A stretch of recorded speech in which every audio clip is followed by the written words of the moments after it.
Hi everybody, this is Bill, one of the Cryptid brothers coming to you from Tulsa, Oklahoma, and as always, we really appreciate you clicking on tonight's episode. We've got a great episode lined out for you tonight, and I'll be brief, but we really appreciate you liking, subscribing, and sharing, and it means a lot to us, and continue to leave your positive comments. We read those, so we've got a lot of stories lined out for you, ladies and gentlemen, so we've got so many mind-blowing stories that we've recorded, we have yet to edit, but they are coming, and if you've liked what we've done before, you're going to love what's to come. The gentleman that called us, Chris, he called us from the state of Florida, and he starts off talking about what he experienced as an adult several years ago while deer hunting, and then he ties that into what he experienced as a 7-year-old boy, and that story is just amazing. So sit back, relax, enjoy. We're going to dive right into it, and you might want to check your door locks. Well, I appreciate you calling us, Chris. Thank you so much. And if you want to go ahead and start from the beginning, just take it away and tell us about your encounters. Okay. Well, I live in the west side of Florida, and there's a local swamp down here, a wildlife management area that we hunt in. And one night I was out bow hunting after work with a friend of mine, and you can hunt up until dark. So we had preset our stands, and we were up in our stands hunting. And as it began to get dark, it was time to get out of the stand and head out. And as I was sitting in the stand, I noticed something in between some trees, but it was so dark that I couldn't make out what it was. And it appeared to be a person crouching down. And so I thought it might have been my hunting partner. So I asked, hey, is that you? And there was no response. So I kept looking at it and trying to make out if it was a person or not. So then I just decided that I had to get out of my stand. So I started climbing out of my stand. When I got to the ground, I turned around and looked in that direction, and I couldn't see anything. Whatever was there was gone. And so it being late and getting dark, I started walking back to my truck. And as I was walking back to my truck, I could hear something in the woods next to me paralleling me. So I called out again. I said, hey, is that you? And I didn't get a response. And so I kept moving out into the woods and kept moving out. And just all of a sudden, I started to get uneasy and started to get scared. And I ended up getting back to my truck, shut the door, and sat there for a few minutes trying to figure out why I was frightened. And as I thought about it later, I realized that I had an experience in the woods when I was a child where I saw something, and I didn't talk about it for years and years because I found out that when you do talk about stuff like that, you get ridiculed for it and you get laughed at. And Absolutely. In fact, it's a family joke to this day. My kids think it's kind of funny that I'm an enthusiast for Bigfoot. I watch the show on TV, Finding Bigfoot. I watch videos online. I watch all kinds of stuff. Right. But it's because of the experience, that you have, and it took me back to that experience, and it really did frighten me in the woods. In fact, I don't hunt anymore in that location. In fact, I really don't hunt much at all anymore, and that happened probably in 2008. And, when I was a child, I lived in southeast Indiana. And, I know Indiana's not a big Bigfoot country or anything like that, or, it's not supposed to be. But there was a fish and a management area south of Indiana where we lived at. We lived in North. And just south of that was a place called Wildlife Management Area. And every year, my grandfather and his brother, my Uncle Leo, would come down and they would go hunting for mushrooms. Morel mushrooms were a big thing up there, and every April they would come down and go hunting for them. Well, it was my birthday and I was turning 7, so I don't know if that's why my granddad relented and took me, out in the woods with him that day or not, but, it was kind of a big deal for me at 7 years old. I'm pretty excited. I'm getting to go out in the woods with my beloved granddad, and we're going to go hunting mushrooms because, they would bring them home and fry them up, and it was a pretty big deal. So, I'm excited. We're headed out to the woods, and, I'm remembering these things from the memory of a 7-year-old child. So, I remember we got to the woods, and of course, my Uncle Leo, my granddad, they start their hunt, and they apparently had been there the year before and had an area picked out, which I would not even begin to, guess where it was. But anyway, so we started our mushroom hunt, and they began to find their morel mushrooms. And, as the day went on, one of the stipulations was I had to do what I was told, and I had to stay close to them, which as a 7-year-old child, probably with attention deficit disorder, I was doing neither. So my granddad would bark at me all the time, "Hey, Chris, catch up with us, and, right. I'm a 7-year-old kid out in the woods with a stick, and I'm making as much noise as I can. I'm play acting in the woods. I'm just having a ball. I'm turning over rocks. I'm, hitting my stick against trees and stumps and anything else I can. And I'm being a 7-year-old kid, And so as they were finding mushrooms, we just kept getting deeper and deeper into the woods. And I would hit a branch or a tree with my stick, and I noticed that someone else in the woods was hitting a tree with a stick. And so I started acting, playing it as a game. I started hitting the tree twice, and then the person next to me hit their stick twice. And this went on for a while, and I thought it was kind of cool that I could hit it 3 times and they'd hit it 3 times, or I'd hit it once and they'd hit it once. And as the day progressed, the morning progressed, I knew somebody was there with us, but I could never see them.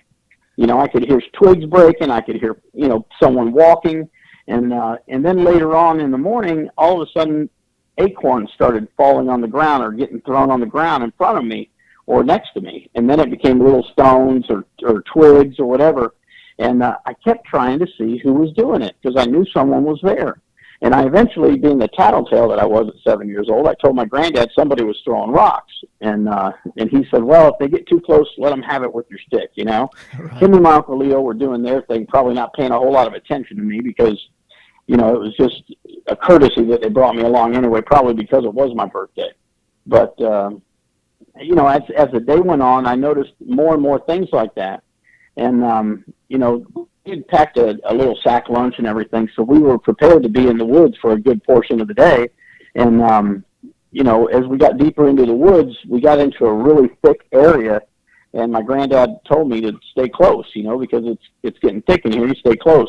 Well, we came up over the top of this hill, and there was a big tree that had blown over in a storm or fallen over, and it had a huge root ball at the base of the tree that had pulled up and was pulled over, and you could see all the roots and the little twigs hanging down, almost like a curtain, And apparently they had a pretty good spot because they were finding a lot of mushrooms, so I had some time to explore that root ball, and I found out that inside that tree was hollow. So I decided, to hide up in that tree. And as I hid in that tree, I was waiting for them to call me, and I was going to, jump out and spook them or something. And I could hear them talking, and they were a little ways off. I could hear their voices and everything. And I could also hear someone walking up next to that tree. And I didn't know if it was my Uncle Leo or who it was, but I was going to scare them. And as I sat in that tree waiting for him to get closer and closer, what I did was I ended up coming out of my hiding spot and jumped out from behind that root ball. And that's when I just looked up and couldn't believe my eyes. I was face to face with something I'd never seen before, and she just, I can't say, I got vivid memories of her face and her chest, and I say her because she did have breasts, and she was standing there. And when I jumped out from behind that root ball, I was surprised, but it was funny looking at her face. She was surprised. Her eyebrows were raised, her mouth was in a circle. And I think it kind of stunned her that I got in there and I was so quiet, and she walked right up on me. And, so I stood there for a few seconds, which seemed like hours. I'm sure it was probably, 5 to 10 seconds, if that. And she glanced over to where my granddad and Uncle Leo were, their voices were coming from.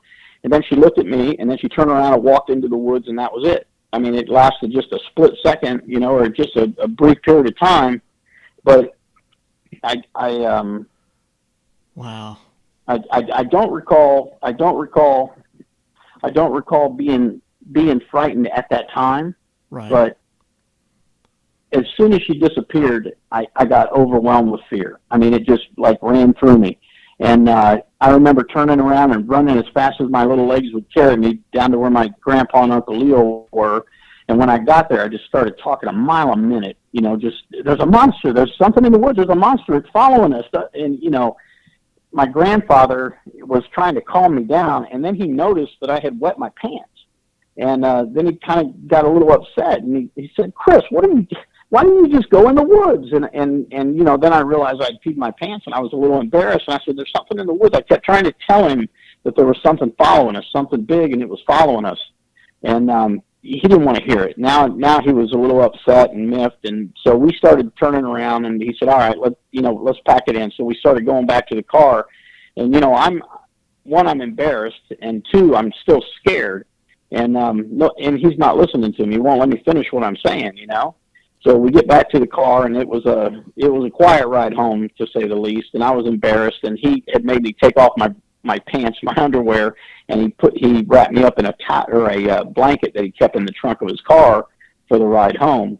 And once we got home, I was pretty embarrassed and had to walk into the house wrapped in a blanket. And my mother was asking what happened, and he eventually told her that I made up a monster story because I peed my pants in the woods. And but as a child, man, I was still just frightened of what I had seen, and I didn't know what I had seen. I remember trying to tell my mother, and of course she was appeasing me and everything. And later I tried to tell my dad what I saw, and the only thing my dad said was, "Son, monsters aren't real. They're not really out there." And so my sister or my brother were making fun of me. My brother because I wet my pants, and my sister because, "Oh yeah, you saw a monster."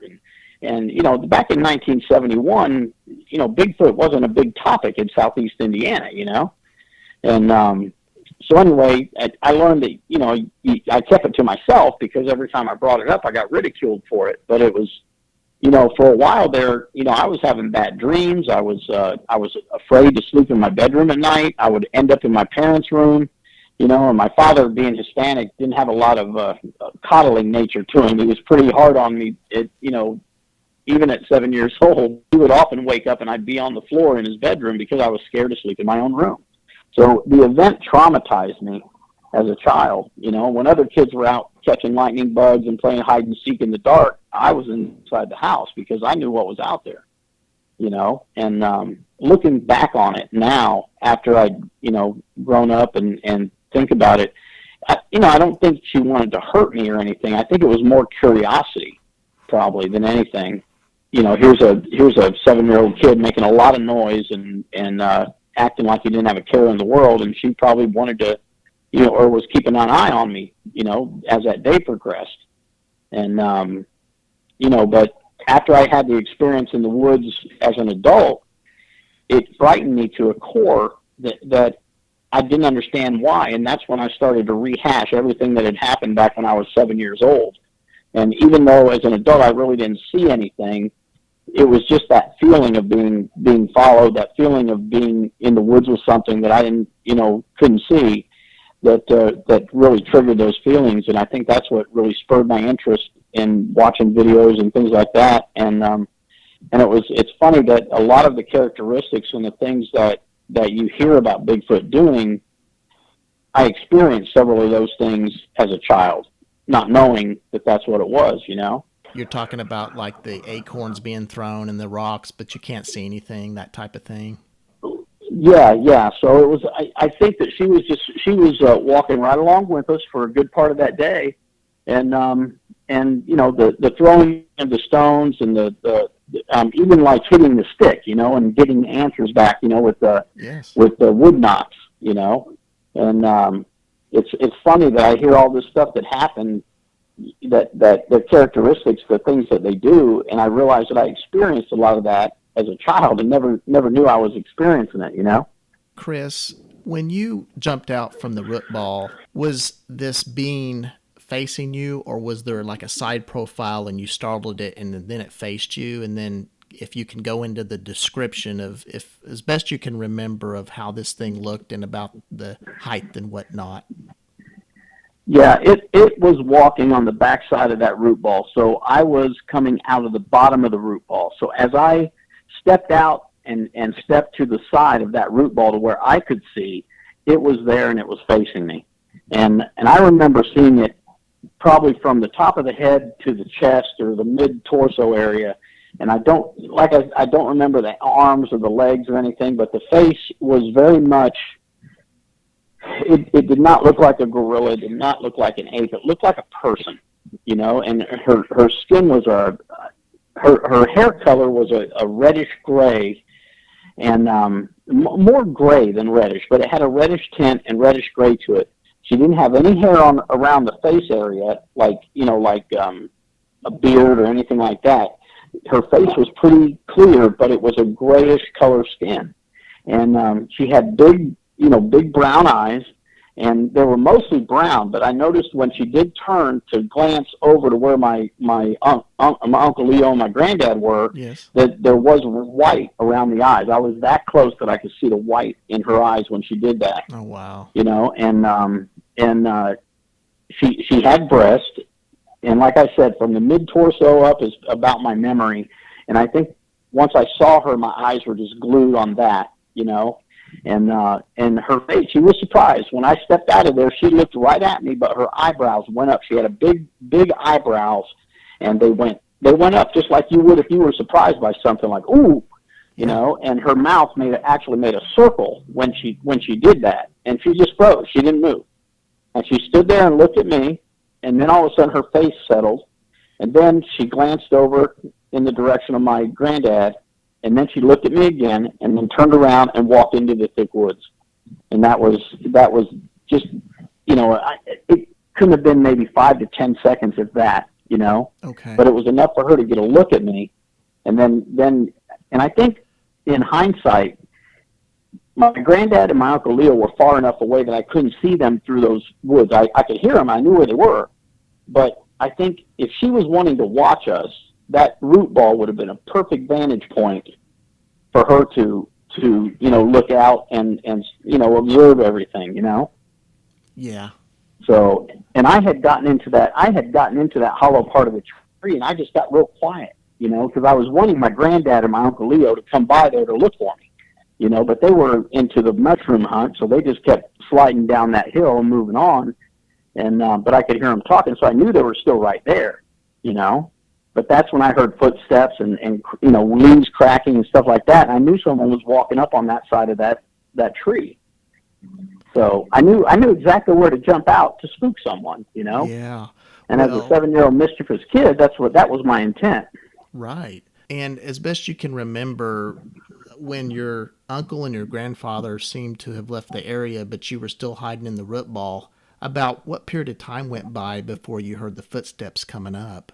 Oh, I would say just minutes, because what they were doing was they were hunting on the side of that little hill where that tree had fallen. Yeah. And apparently they started finding them, and that's why I had enough time to investigate the root ball and find that little hiding spot.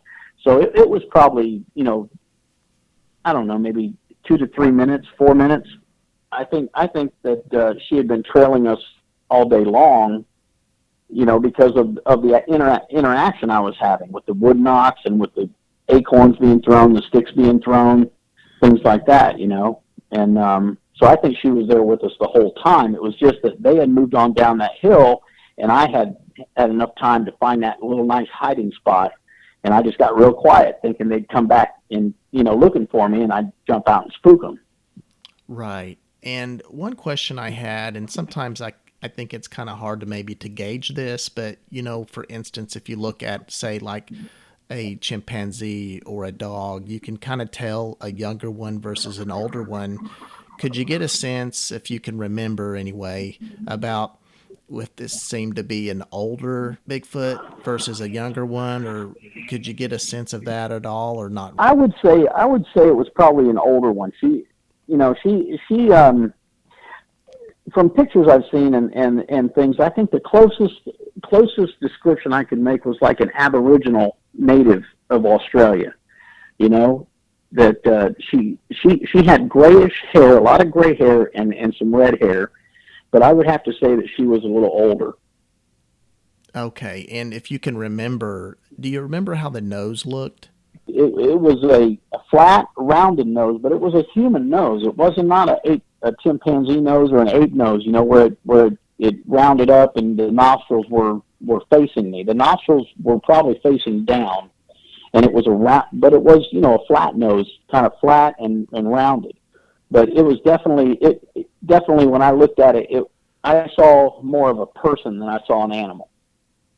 Other than the hair being all hairy, but even on the chest area and around the armpits and things like that, there was a lot of skin showing. So it wasn't like she was covered with this big, thick mat of brown hair or red hair or something. She had a lot of skin showing, and the hair that she had was thick on the arms and the shoulders, but around the chest area and the armpit area and the neck area, well, what little neck she had, I mean, she the facial hair, she didn't have a whole lot of hair. Not like you would think something like that would have. Yeah, and did she seem muscular at all, if you can remember that? I don't really remember muscular. I remember big, just massive, just wide and big, like a big, thick individual, And I'm sure she probably had some muscularity to her, but it's just, again, I'm a 7-year-old kid, and Understandable. When I saw her, everything I locked on was right there, you know, and I can't remember seeing her feet or legs or arms or anything. It was just right at her face, and it was a brief encounter. So as I locked on her, staring at her, I never took my eyes off of her. She glanced over to the right to see where my granddad and Uncle Leo were, and then she looked at me one more time, and it was weird. She kind of looked at me and looked at my feet and looked me up and down, and then turned around and walked into the woods. Man. That's amazing. So I was just going to ask, looking back at this, if you can guesstimate how tall you think this Bigfoot was. Oh, I'm going to say she was well over 6 foot tall, maybe even 7. But again, I'm a 7-year-old child looking at this thing. All I know is it was massive. Yeah. And I was standing there and I'm looking up at her. Yes. And as shocked as I was, she was that shocked too. It just, her facial expression was, like, oh, there he is, and it as a 7-year-old child, that was my vision, and that's what I saw, and I think it impacted me so much that those memories are ingrained in my mind. I don't remember things that happened throughout the day, but that in particular memory of just that face to face, looking at her eyes as she was surprised to see me. I remember that, and it was just I hear people say, "Oh, I want to see one. I want to have an experience." No, you don't. You might think you do, but I tell you, I'm 54 years old now. That happened when I was 7, and it's impacted me throughout my life, whether I knew it or not. Have you, Chris, told anyone else about this story? I've told a few of my family members and things like that. I told a couple of my buddies one time, and they were like, "Oh, wow," But I tried to tell some kids in high school because we used to. I was on the cross country team in high school, and one of our training areas was that wildlife management area. It was between 2 highways, between highway. And we would run in one side, run through the management area, and then out onto the other highway, and then back up. And I was always uneasy running through there. I was always, I always made sure I was with a teammate, as I ran through that area.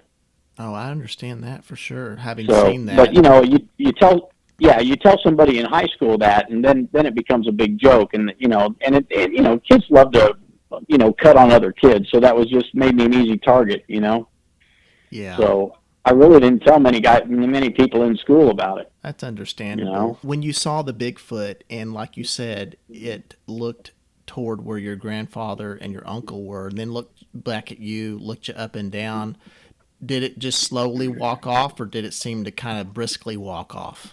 No, it slowly walked off. I mean, but slow. I mean, it just turned around, took 2 or 3 steps, and it was gone. It was into the thick woods.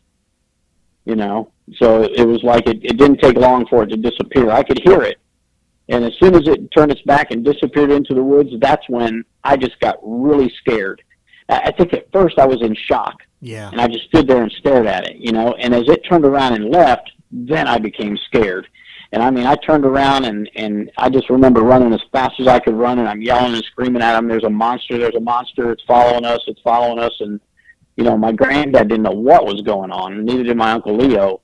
And then when they had realized that I had wet my pants, well, that was something I didn't do. I was 7 years old. I mean, I didn't wet the bed or anything like that, but I was so scared that I think it caused me to wet my pants. And I just couldn't get out. I couldn't explain to them what I saw. There were no words. I couldn't tell them, hey, I saw a Sasquatch, I saw a Bigfoot. I didn't know what it was. Yeah. It was a big hairy woman, a big hairy monster, and that was a hard thing for me to try to express to them and tell them what I saw, Right. There was no words you could necessarily say, well, this is what it was, and them understand that. Right. When my grandfather realized I wet my pants, he didn't want to hear it, Because I don't think he was real keen on taking me mushroom hunting, but I would always beg to go in the woods with him, and it was my birthday, and they came down to visit. All right, I'll tell you what, well, you can go with us today. Yeah. But you got to stay close, and you got to do what you're told. Okay, Grandpa. And then it ended up like that. So, man, it was an experience. Well, Chris, if you don't mind going into how it's impacted you, not being able to really tell anyone. As a child, I knew what was in those woods. You know what I mean? And even though I didn't live next to that area, yeah, I knew what I saw. And so we would go on little camping trips or something like that. And when night fell, I was zipped up in my tent, or I was in a camper. I didn't want to be out there in the dark, knowing what I knew. Yes. And when other kids were out chasing lightning bugs or playing hide and seek in the dark, I wasn't one of them. Even like growing up doing the scouts and stuff like that, I was always very leery in the woods at night, and even during the day, I always liked having someone with me, Right. And so I think that impacted me like that. As I got older and the memory faded, or it got further and further behind me, I started venturing out more. We would go coon hunting with dogs and things like that. But I was always with a group of people, And as I got older, I got into hunting, and I started venturing out more. And I became braver and bolder, and it got less frightening for me as I got older. But now I've lived my life, and I'm in my 50s, and back in 2008, 2009, when I was in the woods, that experience of seeing, not knowing what was there, but looking and it would almost look like a person was crouching in that area, and I was straining my eyes to try to focus and see what it was, and as I came down out of that stand and looked in that same area, that was gone, and it was that feeling of a presence being there, hearing footsteps and hearing twigs breaking and knowing that something was paralleling me. Now I was in a management area. There's hogs in there, there's bear in there, there's bobcat in there, there's deer in there. Yes. So it could have been anything, but it was that feeling that I had, and that's what brought back memories of that experience in my childhood. And yeah, I can understand that. It definitely made me think, and I don't know if you would call it PTSD or something or whatever, but it was a feeling that would just come back and it was a troublesome, bothering feeling, of uneasiness. Right. It's definitely a disturbing remembrance of what you went through, and it's kind of like deja vu all over again when you're hearing these footsteps, probably maybe similar to what you heard as a kid hiding in that root ball that you heard now here as an adult. It's just kind of recreating the same terrifying event. Yeah. And I think that might have been it, and I live in West Florida, so there's all kinds of talk in the hunting community about skunk apes and things like that. Like I said, I didn't see anything that night. It was a feeling that I had more than it was an encounter that I had. But that encounter led me back to my childhood and the vivid memories I had of what happened in my youth. I can't imagine as a kid seeing this, the tremendous fear I'm sure that you had at the time. Let me ask you this, Chris. Out of all the channels out there that talk about Bigfoot and cryptids, what made you call our channel? Well, I was actually listening to a couple of the broadcasts that you had on YouTube, and that's where I I clicked on the little arrow next to it and saw your phone number and everything, and I wanted to tell somebody that would listen to what I had to say and not scoff at it, Sure. And I think it talking about things like this and hashing it out with someone that doesn't already have their eyebrow up and like, okay, yeah, sure you did, you sure you saw this, it makes me realize there's a lot more people out there seeing these things than we know about, That's right. And it makes me realize that our government knows these things are out there, and I think if it was broadcast, if it was acknowledged by our government and acknowledged, it would frighten a lot of people out of our state parks and out of our management areas. Yeah, you hit the nail on the head with that one. They definitely know about it, and I think that one can make the argument, are people ready to know about it or not? But when you hear folks like yourself sincere about what they saw, there is a truth to that. Whether people agree with that or not, there is a truth. When you're talking to somebody, you can hear the truthfulness in their voice, or you can hear the untruthfulness in their voice. And I can definitely tell that you saw what you saw. I think as I get older, I care less what people think, and now that I've been, watching videos and trying to learn more about it and things like that, I realize that there are a lot more people out there seeing this stuff, and it makes you feel better that you're not the only one that saw it, And yeah, that's right. And you think about how many people call in to shows like ours that tell their encounters, and there's probably an astronomical amount that never get told, that never will get told, because of the ridicule. And it's really sad, because there are a lot of people suffering from an encounter they had that it really affects them. Depending on the person, of course, it affects so much for years and years. And so it is really important for folks to have an outlet like I our think show. it turns what we know to be true on its ear. It does. We're raised that black is white, or black is black and white is white, and this is how life is, and this is what's true, and this is what's not true.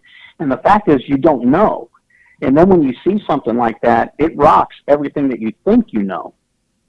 And it's not something that you can just go and tell everybody that you run into that, hey, I saw this. You won't believe what happened to me. I saw this. They look at you like you got three heads, And even within my family, it's a family joke. I one Christmas the kids put Bigfoot stickers on my car, and they bought me Bigfoot slippers, and because I was watching a lot of TV and a lot of YouTube videos, and I would tell them, hey man, these things are real. They're out there. Yeah, Dad. Okay. Yeah. But they haven't experienced anything yet. It's when you see something and when you do experience it, it Yes. changes your life. It changes what you think you know. And obviously, there's no question in your mind, it's such a taboo subject, and it does, you're right, turn things on its head.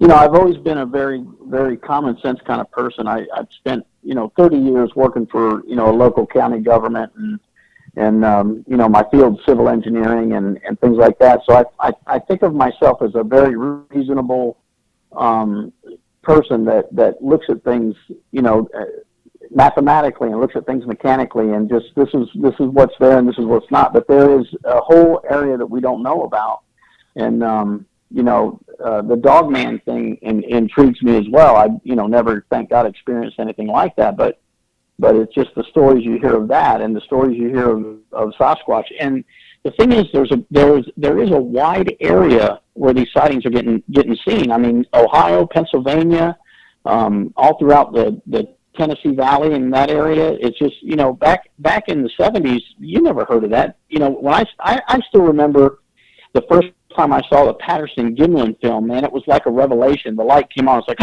oh my gosh, that's it, you know. And I think I was probably 8 years old or something, and I saw it at school, you know. Yeah. And they had a thing about the Loch Ness monster and Bigfoot, and then I realized that's what I saw, you know.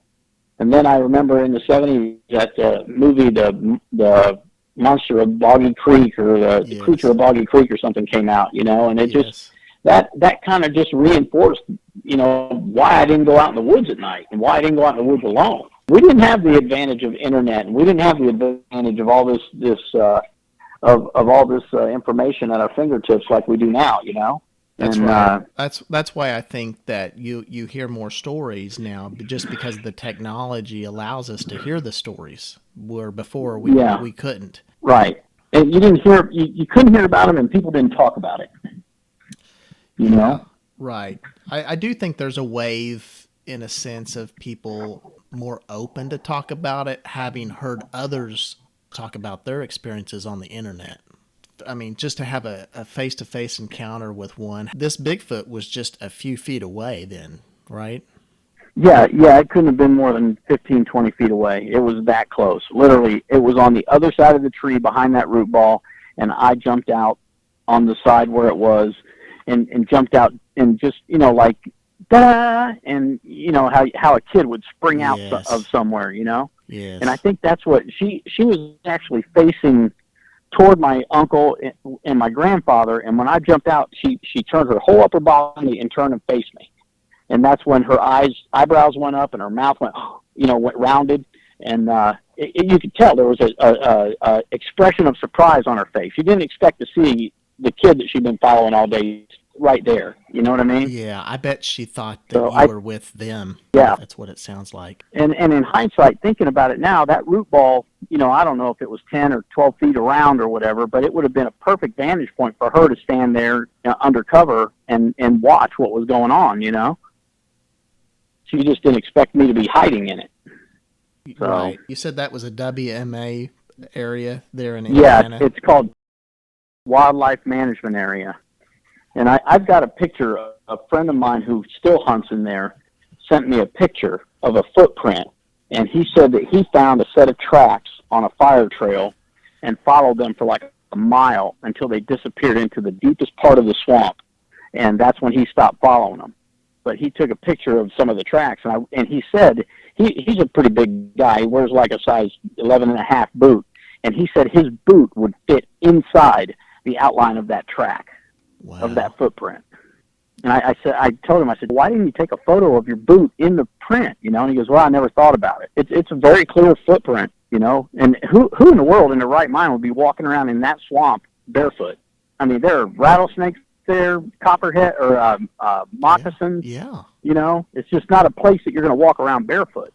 Right, and of course, you know the answer, but you're right. You know, now he when I talked to him about it, I asked him what he thought it was, and he said, well, some crazy SOB's walking around here barefoot, or it's a skunk ape, you know?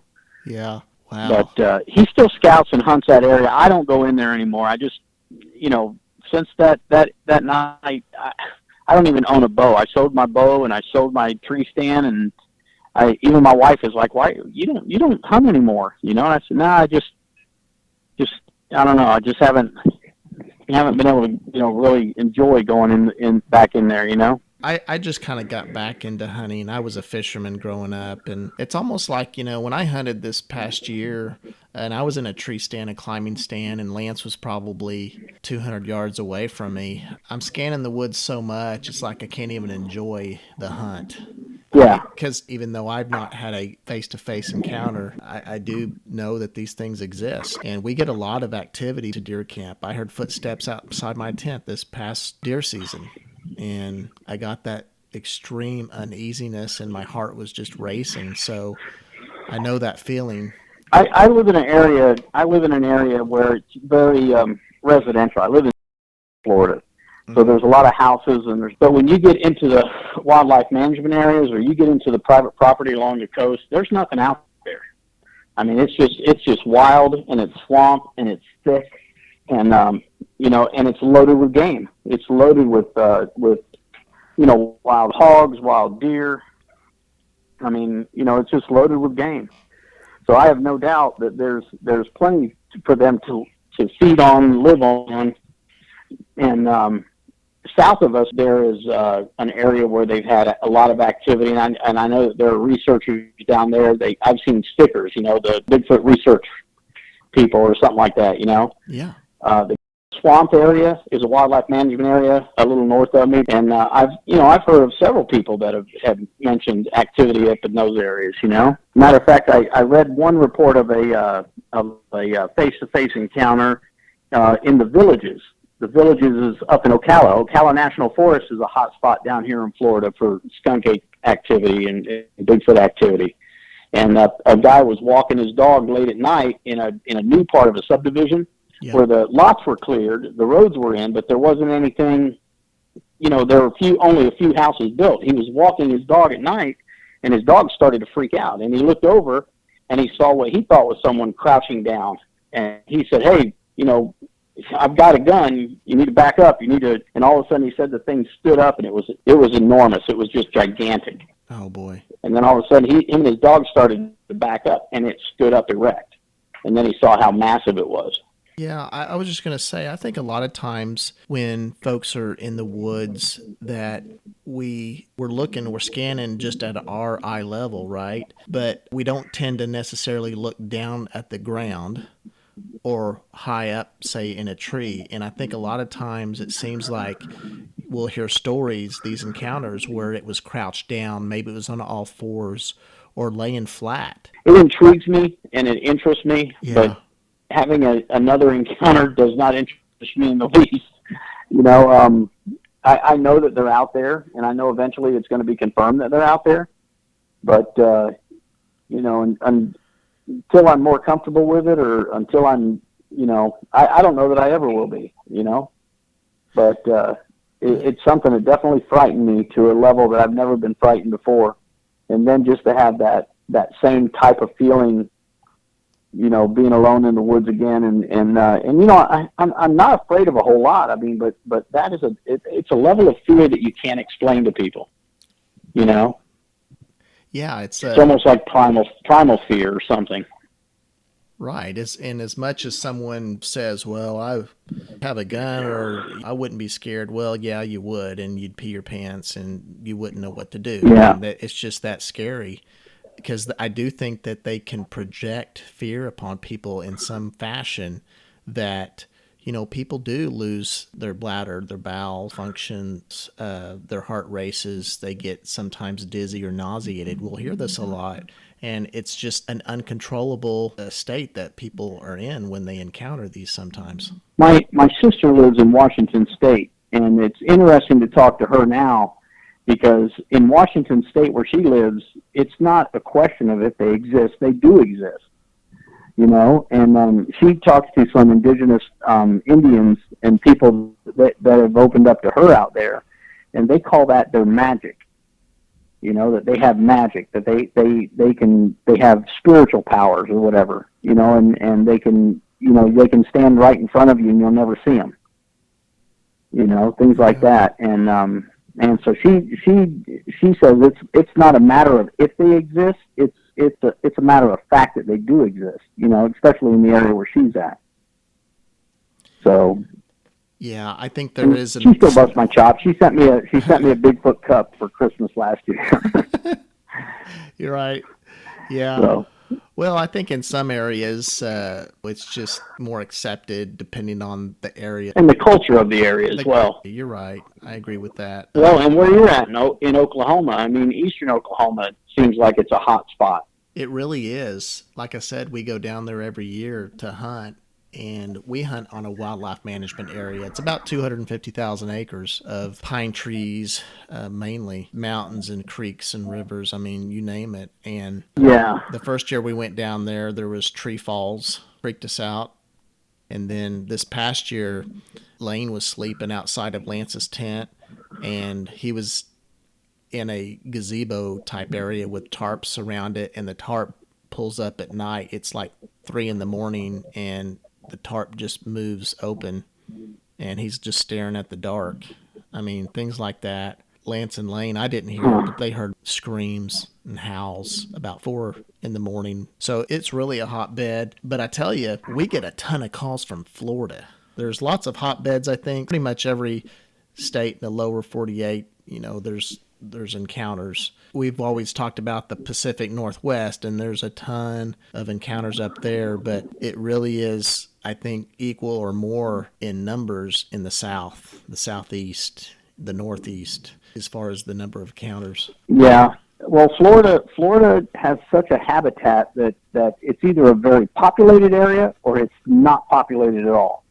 And you can drive down the interstate and go for miles and miles in South Florida and you see nothing but swamps and Everglades and bushland. And then you get near the coast and it's all concrete and steel. But we live on an area north of Tampa, and we don't have white sand beaches north of Clearwater. So these are all backwater, and estuaries with a lot of sawgrass, a lot of palmettos, a lot of swampy area along the coast, and they call it the nature coast. Basically, where you have that type of habitat that is conducive for wild hogs and deer and wildlife. Bigfoot, they have to live in those types of areas, and it gives them, number one, an area to hide from man, and number two, it's just a perfect food source. What I find interesting about the Hillsborough area, where they reported sightings, is that's the Tampa Bay area, but you've got housing developments that are built in and around a swamp, and then all the land around that swamp is uninhabitable. Yeah. So I think it makes a great corridor for them to travel and to head north and south through this area. Yeah, I think so. And it kind of sounds similar to I did an interview with a lady out of Oklahoma City, and it is amazing where she lives in basically a concrete jungle, and where she saw this sighting, which was probably within 100 yards of where she lives, and there's just a little patch of woods. Wow. And that woods, though, I mean, it does extend down toward tributaries eventually into the main rivers of southeast Oklahoma, but I think people would be surprised what lives outside, maybe not too far away from them. Yeah, and I think people would be surprised at how much ground they can cover in an evening. You know what I mean? I don't think they need a lot of cover because of nighttime. And I think they can cover just vast expanses of ground that you and I could never cover on foot, Yeah, that's a good point. If you think about that, where they've got the night to shield them, and if you're fast, that's just the best of both worlds. You can get in and out of an area very quickly, whether you're going to or coming from your hunting ground. And I don't think it's hard for them at all to follow power lines. And what do you have along power lines? You have wood lines. Even if a power line area jets through a neighborhood, it's still covered on both sides by a tree line. Right. And if there's humans in that area, what do? They'll just crouch down and, blend in. And I mean, it's easy. People are not expecting to look for that, right? They're not saying, let's scan the woods. Although I travel outside of Tulsa to go to work, and there's lots of wood lines. And it's funny, every morning and every evening, I'm kind of scanning the wood lines because I'm looking, and I think most people don't. They're just, looking straight ahead, maybe a glance or two off to the road, but I'm looking way in the wood lines as I'm driving, it's just enjoying the drive, and there's hardly any traffic. But I really don't spend a lot of time hunting anymore. I just don't. And like I said, I sold my bow and I sold my tree stand, and I'd rather go fishing. If I'm on a boat and I'm on the coast, I mean, I can enjoy that, where I just don't think I get the enjoyment out of hunting anymore, And now, after that incident, when I would hear things walking in the woods and steps and game walking through, it just sent a feeling through me that was uncomfortable, and that's why I say I don't know if it was just a PTSD of the event that happened as a child or what, but something that night changed the way I felt, and it flooded me with those feelings. You know what I mean? No, I can understand and that. And it just... yeah, because it is the reality, right? It's not something that you dreamed up or made up. I mean, you actually saw a Bigfoot in front of you. And especially as a kid, when a kid says this happened, we can't discount what a kid says they saw or something happened to him.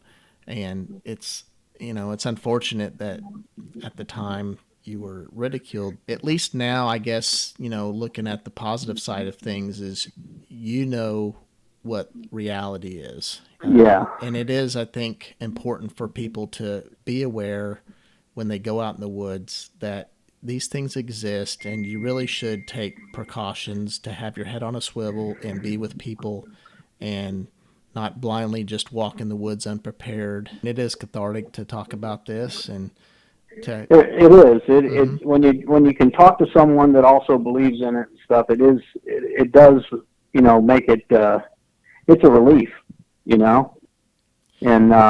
yeah, it is. I'm just glad that you guys have a page like that I can plug into, and I can hear those other stories and things like that. You realize that there's a lot going on out there that people don't know about, and That's right. it just in a way I feel kind of, I don't know if I would say privileged that I had the experience, but in a way I just feel like it was an experience that I had for a reason, and I'm not sure what that is yet, And yeah, I don't know. Well, I was looking at the BFRO website, and there was an experience in Hernando County that a family from, I don't know, somewhere up in the Northeast was going out to Pine Island Park. That's our little beach area here. Yeah. And if you look up that encounter, what it was, they were a family from the Northeast going out to a beach area, and as they were driving out, they drive through this area of Bayport and Pine Island. It's a swamp, and they're little islands, the tree islands, and then there's sawgrass plains. And as they were driving out, one of the people in the car looked over and saw a Bigfoot standing at the edge of one of those little tree islands, and they watched it as they drove by. They watched that thing stand there until they turned the corner and went down to Pine Island. And then when they came back, they saw that it was gone. But that's very close to the same area where that picture of the footprint was taken that I'm going to send you. Yeah, that'd be awesome. I appreciate you doing that. And how close is that, Chris, to the 2008 area when you were hunting and heard those steps? It's probably about 6 to 8 miles south of that area. Feel free to call me or text me anytime if one of you or your buddies comes upon another print or something. I mean, we're always open to receive anything like that. Well, he's out there all the time, and he's not bought into Sasquatch yet, but I think the more he sees and the more he experiences, the more he will. I think so. And, yeah, it's just a matter of time, it sounds like. Well, Chris, thanks for calling us. Appreciate you doing so. Oh, well, thank you for listening, man. It's just I'll keep. I'm a fan. I'm following your YouTube station, so oh yeah, I enjoy hearing other people's stories. We appreciate that, and thanks again. And reach out anytime. And you have a great evening. Thanks a bunch, Chris. Okay, Bill. You take care. Bye. Bye.